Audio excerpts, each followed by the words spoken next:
Hi, everyone. Welcome back to Find Me in a Book podcast. I'm Tav. If you're new here, welcome. If you are back for more, welcome even more. The beginning part of this episode is going to be talking about other books. So if you're like, I don't care about other books right now, I just care about the one that you're going to be talking about, you can definitely skip ahead. Let's talk about Abby Jimenez. I know. By this point, you're like, can you please stop talking about her? Or you could be thinking, hey, she's talking about her a lot. Maybe she is a really good author. Maybe these books are really good. You would be correct in all of them. It's just really good. And I didn't know that there was actually like an order that you read them in. There's 2 different series. And I just finished Just for the Summer. So good. Once again, I took them all, my other ones, to Idaho for my mom and sister-in-law to read because I'm like, please, if you read any books that I recommend, please read these ones. They're just so good. And characters just, I can't even describe it. They're just so freaking good. So I finished that one. I'm not going to do an episode on it just because, it's just really good. And I guess if you want one, I can do one later. But for right now, I'm not going to do one just because I just did 2 of them recently. So, or maybe I just did one. I don't know. No, I did 2. It doesn't matter. I highly recommend that you pick them up. Okay, so I did a book order. Let's talk about it. I have The Burnout by Sophie Kinsella. I don't really remember what it's about, but it looked really cute and fun. So I picked that up. Of course, I picked up Daydream. So I would have a physical copy. Obsessed with that. Even still from my episode last week where I was like, this is so good. I'm still obsessed with it. I got No More Secrets by Lucy Score. I thought this was new, but I think it came out in 2016. But it's okay. It's really thin. So I was okay with that. I'm like, I love Lucy Score. And then these books that I have been seeing them all over TikTok, all over social media. Haven't heard anything about them, just that they're just very fall, very Gilmore Girls, which I restarted the season. And I was like, absolutely, I have to read them. So I think next week episode is going to be on both of these. I think I'm going to combine them because it is a series. So the first one is Pumpkin Spice and Everything Nice by Katie Wait, no, these are 2 different people. No. Oh my gosh. Oh, I can't do a combine. The Pumpkin Spice Cafe, not Pumpkin Spice and Everything Nice. Dang it. So the Cinnamon Bond bookstore, this is the second one. So now I need to go out and buy the first one. I was confused. Okay. Interesting. Okay, well, guess I need to go and buy another book. So I guess, these won't be in the same one. But Pumpkin Spice and Everything Nice by Katie Cicatelli Kook. I'm not sure, but it looked really cute, and I've been seeing it everywhere. And then The Cinnamon Bond Bookstore by Lori Gilmore, which, of course, Lori Gilmore. Amazing. She has the Pumpkin Spice Cafe and the Christmas Tree Farm.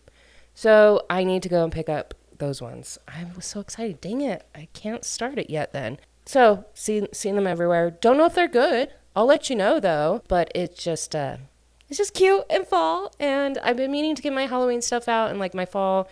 But I just have had no motivation. That's why this episode is so late. Usually it's on Monday night, Tuesday morning. But yesterday was a day where I cried about something and then I was crying about everything. And I was like, I am not camera ready. I cannot do an episode yet. Hence why it's here right now. Also, I didn't finish the book. Well, I finished it last night, but it took me a while. And yeah, so let's get into the book now. It's called A Cage of Crimson by K.F. Breene or Breene. It's a dark fairy tale retelling, so Red Riding Hood. Apparently, I looked at the back of the book, just, when at the end. This is the last book of the series. And I know it's probably, they're kind of standalone, I want to say. I understood what was happening in it. I I could tell that there were like hints of characters that there was a book about, but I didn't know that it was like the end one.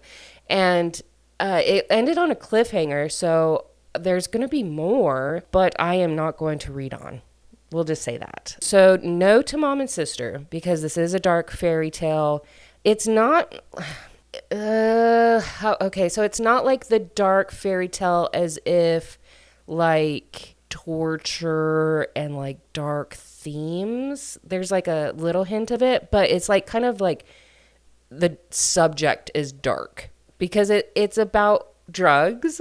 It's about like these fairy drugs, like in this werewolf world. We'll get into it. That's what I think has like the dark part of it. But other than that, and like romance, sure. The spice was like a 4.5 out of 5. It was pretty spicy, but there was no love in it. Like they don't fall in love. There's potential, but there was no love. It was just kind of like hate sex. Like, yeah. So interesting storyline, interesting plot. I mean, I finished it. It was a slow book, but I did finish. It had a lot of potential and it was building up for more, but it just like cuts off that, like, it's not my favorite. I wouldn't recommend it to people if they asked, because yeah, they're still enemies at the end. Like they start to have feelings for each other, but there's not a lot of world building. Like it is mentioned that there's dragon, vampires, werewolves. And now that I know that it's like the last in the book, it makes sense because maybe you're supposed to already understand the world before you go into it. That would make sense. Okay, that makes sense because I was like, yeah, I don't understand who you're referencing. I don't understand why this is why this. That didn't make sense, but you know what I'm saying? So we are in the werewolf territory during this story. And we have dual point of view. So we have Aurelia and we have Weston. And Aurelia, she is considered a dud. So like a shifter without magic. And she lost her mom when she was young. And this old lady took her in. And like fed her, gave her a job. And they call her Granny. Which, yes, this is a Red Riding Hood retelling. They call her Granny, and she is like the kingpin. She is like the head honcho drug dealer lady.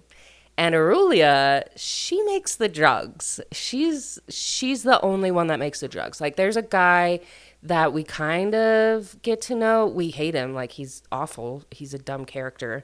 But he kind of like does the plants, but like all of these drugs are like naturally made. And Aurelia tests all of them. So she's like, yeah, it ranges from like a sleep aid to like a muscle relaxer to like a hallucinogenic. Like, but she's like, I've tested all of them. There's like an escape from the journey. Like, yeah, we're fine. So she doesn't feel like bad making them because she's like, these aren't dangerous. And so she's been making the drugs for a really long time. And she lives in a village that is monitored by Granny's people. They don't leave the village. They don't go to the outside. They are controlled in this place. She gives them the food that they want, the supplies, the necessities, so they don't work. They don't like really trade. It's just strictly controlled by her. And everyone knows that Aurelia is a dud with no magic. And so they're so mean to her. Like, she just wants to help them, and they are so mean. She's always been an outcast. And so she just kind of lives her own little content life in her own little cottage. And then she goes to like her workshop or whatever and does these orders. And they have about 20 products. So one night she is on the way to take the product shipment because the guy that's supposed to take it, he uses the product and he's not supposed to. So he was out of his mind. So she's going along this path. And she has this like little fairy light thing, and she feels this presence, and she gets this like weird feeling. And then this guy comes out, and she thinks that she's hallucinating. Like she thinks that maybe she touched the flower and that like it got in her face, like she ingested it. And she's like, what is this? And so they don't really even talk. He like approaches her, and then I think she starts, on her knees, just, casual, just kneeling in the path of this forest, doing that, with a stranger. It's, totally fine. And then they proceed to do all of it. They both complete, and he tells her to like run and escape, and that's pretty much it. And she's like, I don't know what just happened. Like, this was a dream. So she goes to Granny. Granny's like, hello? Are you okay? She's like, oh, I think I just created this new drug. Because she really thought that. She thought that she was like dreaming. And so Granny's like, oh, okay. Couple days later, well, she had told Granny, like, hey, there's this specific flower that I need to go find, but I know I'm not supposed to go off the path. Like, can you have someone there with me? She's like, okay. So the couple days later, that's when this, like, personal guard, he's, like, a really sadistic guy. He's like, hey, I'm going to take you out to the forest to find these flowers. So they're out there just for a couple minutes, and he, like, instantly feels something, and he's like, you need to run. And he goes and he transforms. They're all werewolves, of course, except Aurelia. And she's like, okay, the closest place that I'm here is Granny's. So she runs to Granny's. She can hear a lot of commotion. She barges into the door, and Granny's dead on the ground. And there's these 4 like muscular like guard people. And so she like fights them, and then she actually gets knocked out. That's when Weston comes in, and Weston is the guy that was on the path, and he is the most powerful alpha in the land. Like, he's very, very powerful. And he is like the alpha over their group. He works with the Dragon King and the Dragon Queen. So that's like the only mention of a Dragon Queen. And I'm pretty sure that is like the first book in the series is their story. So Weston works for them, and they're trying to bring down this drug trade. And so everything led to that village, and they were able to kill Granny and capture Aurelia because they figured out that she is the maker. And they start on this journey back to the dragons. And by the end of the book, they're still on this journey. I don't even know if they're halfway. Like, I really don't. They spend the whole time traveling. And at one point, like, Aurelia is like, my product doesn't hurt. And they're like, yes, it does. Like, it has caused so many problems in all of these towns, all of these places. Like, we have to get rid of this. And she's like, no, I will show you. So she like shows them, like, does experiments, like, see, like, I'm taking this, everything's fine, like, we're okay. And they're like, do we have the wrong person? Like, meanwhile, during all this, her and Weston, they can't deny, like, there's just something there. And we find out that she is actually his true mate. And so they have that like connection. And he can feel her wolf. Like, her wolf is just really suppressed, but he can feel it, and he could bring it out, but then it would be easier to escape. And so he's like, I'm not going to do that. But the thing is, he doesn't tell her the whole book that she's his true mate. And she's like, why do I feel this way? Why is this happening? Doesn't tell her at all. And his wolf, it sounds like they're kind of like separate entities inside the body.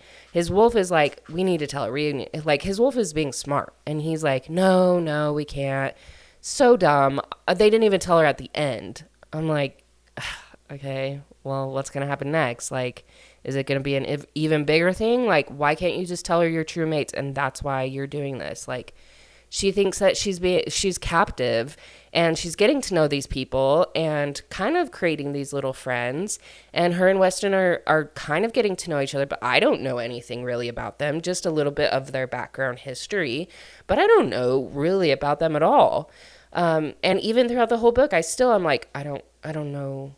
Why do I like this character? Like, nothing is appealing to me, making me want to come back. And so, yeah, still traveling. He is like, I feel bad for capturing you. Like, I really think that you're pretty like innocent in this. You didn't know what the products do. And so he makes it a way for her to like escape, to make it look like she drugged him. And so she escapes to this near city, and she sees one of these drug dealers and buys some of the drugs.